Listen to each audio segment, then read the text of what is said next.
வீடியோவில் என்ன பார்க்க போகிறோன்னா லெஜண்ட் லீக் வந்து போக போகிறதுனால எல்லாம் புஷ் பண்ண ஆரம்பிச்சிருங்க. அது சொல்லலான்னு இருந்தேன். அது வந்து போஸ்ட்டும் போட்டிருப்பேன். எல்லாம் புஷ் பண்ண ஆரம்பிச்சிருங்க. லெஜண்ட் லீக் வந்துருங்க. எல்லாம் most of the players titan 2 titan 3 உள்ளவங்கெல்லாம் வந்துடலாம். நான் இவ்வளோ நேரம் அதுக்கு தான் டைட்டன் 3 லாஸ்ட்டில் இருந்தேன்னு நினைக்கிறேன். டைட்டன் 1 லாஸ்ட்டில் இருந்தேன். டைட்டன் 2 ஃபஸ்ட்டில் இருந்தேன்னு நினைக்கிறேன். டைட்டன் 3 இப்போ முடிச்சுட்டு இப்போ புஷ் பண்ணிக்கிட்டு இருந்தேன். அதுக்குள்ளே வந்து கண்டென்ட் க்ரியேட்டர்ஸ்க்காண்டி கொடுத்துட்டாங்க. அதுக்காண்டி வந்து இப்போ வீடியோ போடலான்னு வந்தேன். லெஜண்ட் லீக்கில் வந்து சீல்டு ரீஒர்க் ஆகுது. சீல்டுனா எல்லா லீக்ஸுக்கும் சீல்டு ரீஒர்க் ஆகுது.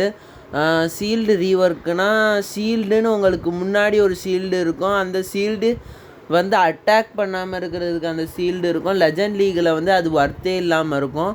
அந்த மாதிரி தான் சீல்டு வந்து இப்போ ரீஒர்க்காக ஆகுது.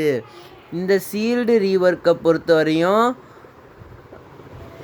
என்ன ஆக போகுதுன்னா, சீல்டு வந்து நீங்கள் போட்டிங்கன்னா வந்து அந்த பேட்டில் அந்த ரேங்க் ஏறும்ல கைஸ், ட்ராஃபி ஏறும்ல, அதில் சீல்டு உங்களால் போட முடியாது.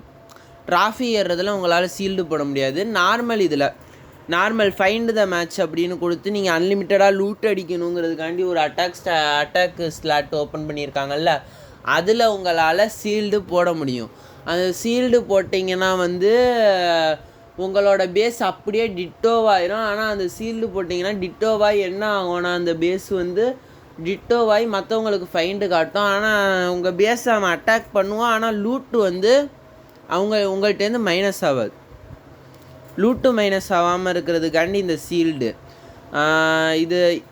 இந்த சீல்டு போட்டிங்கன்னா இதுதான் அட்வான்டேஜ். லூட்டு மைனஸ் ஆகாது உங்கள்கிட்டேருந்து ஒரு பர்சன்டேஜ் கூட. இதுதான் இந்த சீல்டு போட்டால் ப்ளஸ்ஸு. செகண்ட் ஒன்று வந்து இந்த சீல்டில் 1 லட்சம் கோல்டு அடிச்சிங்கன்னா இந்த மாதிரி.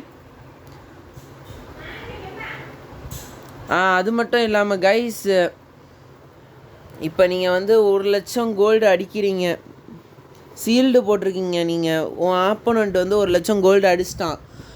ரிவெஞ்சுன்னு உங்கள்கிட்ட ஒரு ஆப்ஷன் இருக்கும்ல, ரிவெஞ்ச், அது வந்து ரீஒர்க் பண்ணிட்டாங்க. இப்போ போய் பார்த்தா கூட 1-2 வருது. எனக்கு 1-2 ரிவெஞ்ச் அட்டாக் நான் பண்ணியிருக்கேன். இப்போ போய் பார்த்தா கூட இருக்கும். நான் பண்ணேன். இப்போ போய் பார்த்தீங்கன்னா ஒர்க் ஆகுது ஓரளவு. அந்த ரிவெஞ்சு வந்து நீங்கள் கொடுத்து உள்ளே போயிட்டீங்கன்னா வந்து உங்கள் ஆப்போனண்ட் வந்து 1 லட்சம் கோல்டு அந்த சீல்டு நீங்கள் போட்டு அடிச்சுட்டு போயிருக்கானா, நீங்கள் ரிவெஞ்சு கொடுத்து உள்ளே போனால் அதில் பாய் தான் கிடைக்கும். ரிவெஞ்சில் அதில் 1 லட்சம் கோல்டு வந்து அவன் சும்மா சீல்டு போட்டதுனால அவன் 1 லட்சம் கோல்டு உங்கள்கிட்டேருந்து அடிக்கவே இல்லை. ஆனால் சீல்டு போட்டதுனால அந்த சீல்டில் உள்ள காசை அடிச்சுட்டு போயிருக்கான். ஆனால் உங்களுக்கு 1 லட்சம் கோல்டு பாதி கிடைக்கும். ஆஃப் தான், புரியுதா? ஆஃப் தான் கிடைக்கும். அது ரிவெஞ்சுக்கு ஒண்டி. இது வந்து லூட் கார்ட்டை வந்து இன்க்ரீஸ் பண்ணியிருக்காங்க. லூட் கார்ட்டுனா அங்கே ஒரு ஓரமாக ஒன்று கிடக்கும்ல கைஸ், அட்டாக் பண்ணிவிட்டு முடிச்சுட்டு போனால் அதில் வந்து லூட் ஆட் ஆகும். ரொம்ப கம்மியாக தான் ஆட் ஆகும். இப்போ என்ன சேஞ்சஸ் பண்ணியிருக்காங்கன்னா 10% இன்க்ரீஸ் பண்ணியிருக்காங்கன்னு நினைக்கிறேன். என்ன இன்க்ரீஸ் பண்ணியிருக்காங்கன்னா, இப்போ நீங்கள் TH12ன்னு வச்சுக்கோங்களேன். TH12னா TH14 அடிக்கிறீங்கன்னு வச்சுங்க. 3 ஸ்டாரே போட்டி சரி, TH14 உங்களை அடிக்கிறான். மேலே உள்ள லீக்ஸுக்காரன் வந்து உங்களை அடிக்கிறான்னா உங்களுக்கு அந்த லூட் கெப்பாசிட்டியில் வந்து அதிகமாக ஸ்டோர் ஆகுற மாதிரி போட்டிருக்காங்கன்னு நினைக்கிறேன். இப்போ நீங்கள் வந்து அந்த லூட் கெப்பாசிட்டியில் வந்து இந்த மாதிரி தான் அவன் வந்து உங்களை அடித்தா வந்து மேலே உள்ள லீக்ஸில் வந்து அடித்தா வந்து அந்த மாதிரி உங்களுக்கு வந்து ஆகும். அது வந்து லூட் கார்ட்டில் ஆட் ஆகும். 20%, 10%ன்னு அந்த மாதிரி. அதுதான் கைஸ், இந்த பாருங்கள், அவன் 2 லட்சம் அடித்தா அவங்கள்ட்ட 40 லட்சம், 2 கோடி அடித்தா அவன்கிட்ட 40 லட்சம் ஆட் ஆகுது. அந்த மாதிரி தான். அந்த மாதிரி பேசஸில் லூட் கார்ட்டில் வந்து உங்களுக்கு மேக்ஸிமான சேஞ்சஸ் இருக்குல்லனாலும் ரொம்ப லூட்டே வராமல் இருக்குது. லூட் கார்ட்லேருந்து என்ன லூட்டு கொடுக்குறான் அப்படின்னு இருந்தப்போ இருக்கிறதுக்கு இது தேவலாம். லூட் கார்ட்லேருந்து உங்களுக்கு லூட்டு கிடைக்குன்னா ஒரு வருஷம் ஆஃப்லைன் போயிட்டு வந்தீங்கன்னா நிறையா லூட்டு கிடைக்கும்.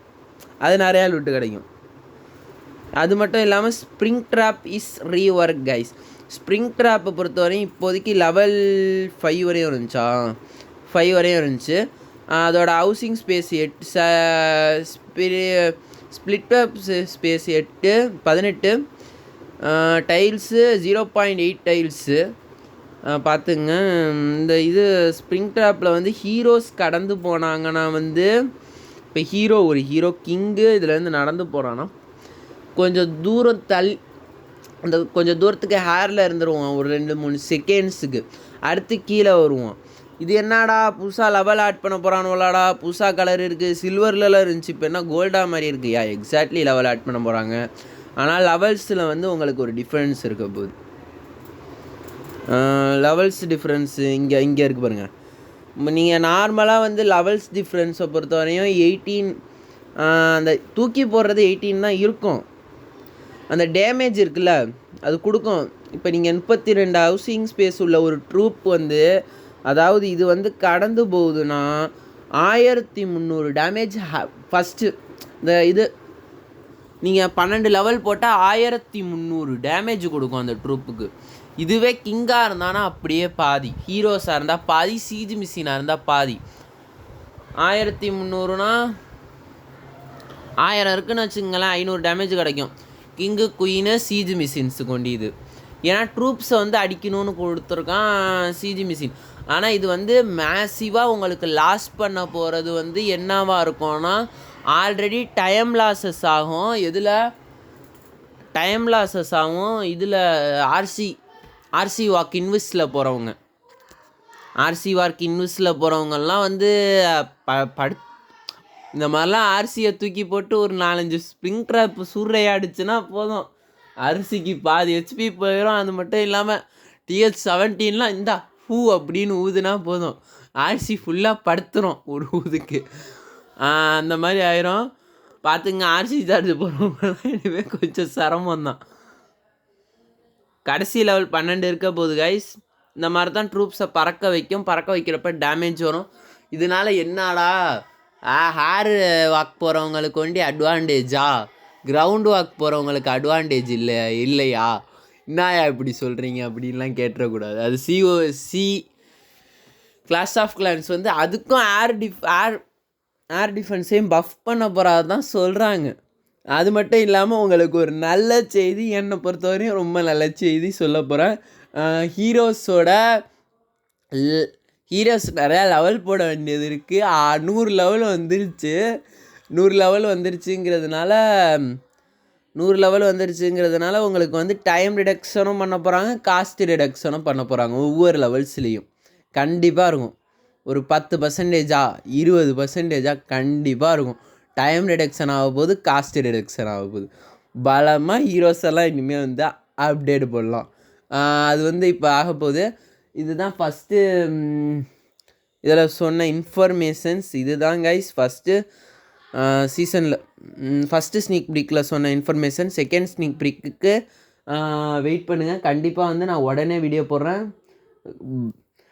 மறக்காமல் சப்போர்ட் பண்ணுங்கள் கைஸ். சப்ஸ்கிரைப் பண்ணுங்கள், லைக் பண்ணுங்கள், கமெண்ட் பண்ணுங்கள், ஷேர் பண்ணுங்கள். மறக்காமல் சப்ஸ்கிரைப் பண்ணுங்கள் கைஸ்.